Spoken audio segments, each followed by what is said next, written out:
Hi all, and welcome back to my series of Sandstorm tips. So today we are looking at how to play the commander role, which if used properly can completely change the course of the battle and get you a ton of points in the process. To stop you from falling asleep, I've also added map specific tips interspersed throughout the video, showing you how to get easy kills and generally be disgusting. For this video I have made the assumption that you know roughly how the game works and that you've found a good observer who will follow you around and call in fire support. Now I must also make you aware that this video focuses on the security team's commander and their fire support abilities.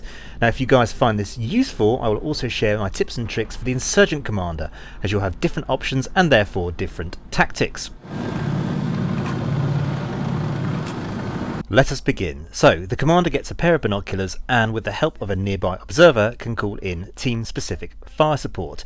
Each ability takes time to become available and some are single use only, such as the Gunship. The key is understanding when to use them for maximum effect. So let's see what you have access to. To access the commander's abilities, you need to hold down the fire support menu and then hover over the one you want using the mouse. The default keybind for this is J. Smoke in this game is super effective and a great way to provide cover for the team when pushing objectives. My recommendation would be to aim your smoke request ever so slightly in front of the objective you're assaulting, or in some circumstances directly on top of the objective to ensure the enemy team can't see what you are doing.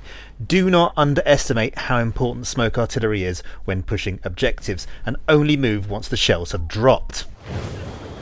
Just a reminder that you won't be able to see properly in the smoke, so therefore you need to become super aware of your surroundings and best guess where you are heading, and always anticipate someone behind cover. Also remember that if you aren't wearing a gas mask, you will end up in a coughing fit, which could give away your position.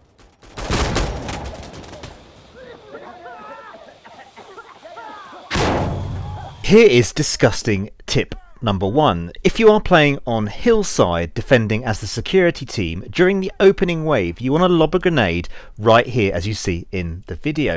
You need to do it quickly to catch out the insurgents running towards you. It amazes me how many players follow the same path over and over, and I nearly always achieve 2 to 3 kills on average. In this particular instance it was about 6 kills. The Autocannon Strafe is an A10 gun run by your good mate Warlock. This is what happens when you call it in, and more importantly this is what it sounds like.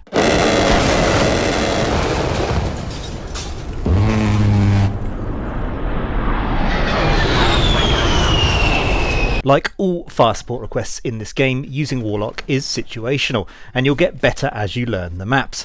However, note, just aiming an A10 strike at an objective rarely does any damage, unless of course it's super exposed with enemies peeking outside, which is where they are most vulnerable. Unfortunately, this is not like Battlefield where buildings collapse with enough explosive firepower. Oh, and note that this will do damage to teammates, so do be careful. I find the A10 most effective hitting paths or areas of the map that you know insurgents are likely to be crossing to get to an objective. So what do I mean by that? So let's take the defense example on precinct defending as security. I know that a new wave is imminent, that the insurgents spawn in a particular area, and that most will run down the same path to get to the objective. So based on all that, that's where I plant Warlock.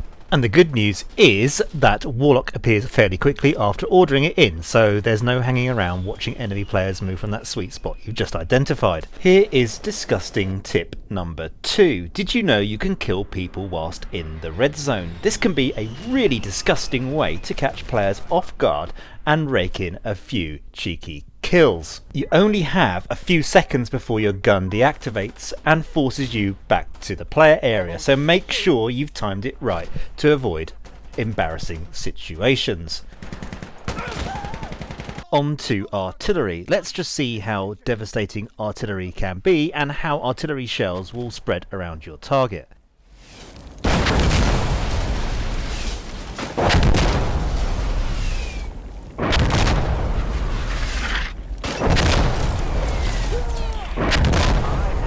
First thing to note is that you'll be waiting over 30 seconds for the first shells to hit, so bear that in mind when you call in this type of fire support.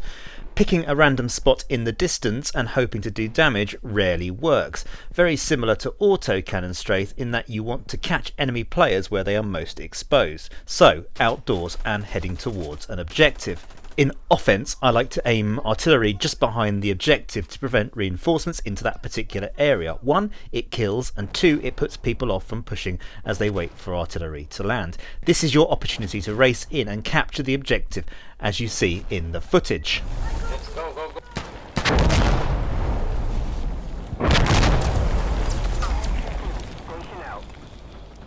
Yo, I'm on Bravo. Thanks.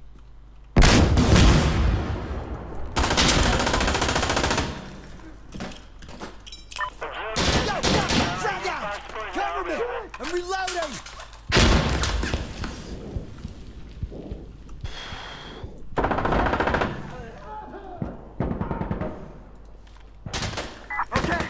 In defence, I prefer to use artillery as close to the objective you are defending as possible, but make sure it's on the side you know the enemy are pushing from to avoid hitting your team.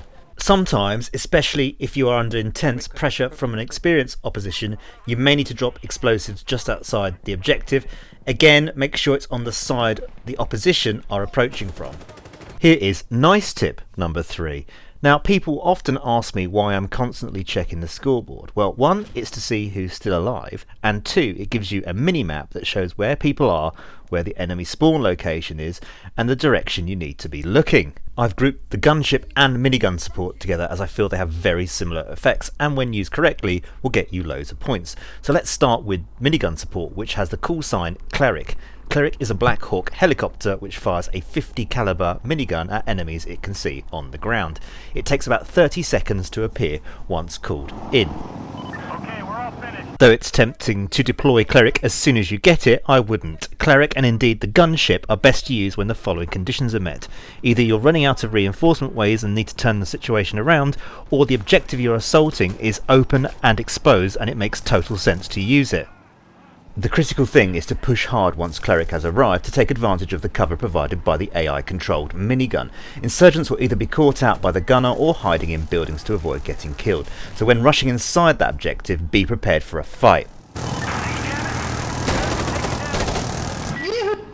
Next is the Gunship, which is an AH-64 Apache attack helicopter with the call sign Assassin.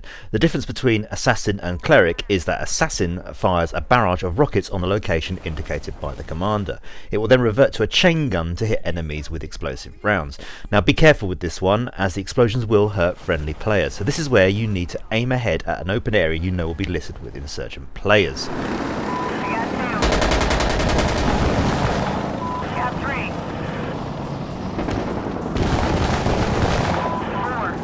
Oh, and by the way, both helicopters can be shot out of the sky, which can be a real kick in the balls. So that concludes my overview of the security team's commander. I hope you guys found it useful. I absolutely love this game and want more people to play, so hopefully this gives you the confidence to drop in and try out the commander role. If you're still struggling, make sure you practice in the range first before going into battle. So guys, stay safe and I'll see you later.